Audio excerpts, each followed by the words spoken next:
వస్తానాడు వెళ్ళి ఉన్నాడు ఊళ్ళో చెప్పాడు. నాకు మన ఫోన్ నాది బ్లాక్ లిస్ట్ పడుతుంది సార్ నెంబర్ చూడు మొదలు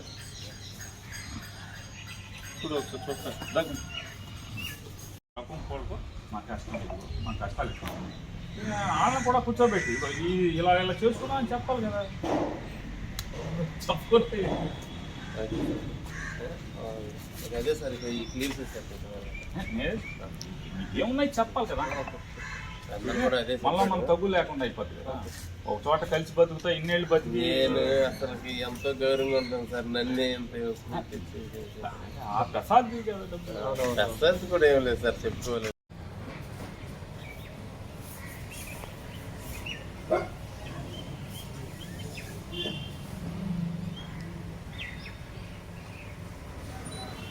మచిలీపట్నం శాసనసభ్యుడు అట్లాగే రాష్ట్రానికి మంత్రిగా ఉన్నటువంటి కొల్లు రవీంద్ర కానీ లేదా కూటమి ప్రభుత్వం కానీ వీళ్ళందరూ కూడా అంటే ప్రజలకి ఏమన్నా మేలు చేయండి అంటే మేలు చేయాల్సింది పోయి వాటి మీద ఏమాత్రం దృష్టి పెట్టకుండా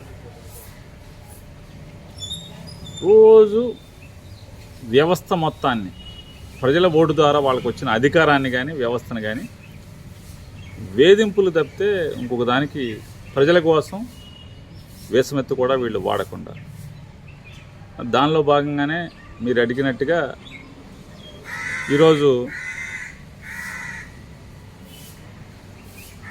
మాకే పాపం తెలియదని తెలిసి కూడా మేమేం పాపం చేయలేదని చెప్పని పోలీస్ వ్యవస్థ అందరికీ కూడా తెలిసి కూడా ప్రభుత్వానికి జరిగినటువంటి నష్టం మొత్తాన్ని రెట్టింపు మొత్తం జమ చేసినప్పటికి కూడా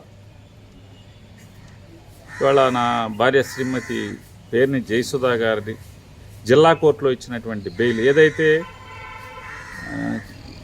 7 సంవత్సరాల పైబడి ఒక సెక్షన్ పెట్టి అరెస్ట్ చేయాలని చూశారో ఆ సెక్షన్ అసలు చెల్లదు ఒత్తించదు వీరికి అని చెప్పని జిల్లా కోర్టులో తీర్పు ఇచ్చినప్పటికి కూడా మళ్ళీ హైకోర్టులో బెయిల్ క్యాన్సిల్ చేయమని మూవ్ చేసి వాళ్ళ కేసు కోర్టుకు వచ్చింది.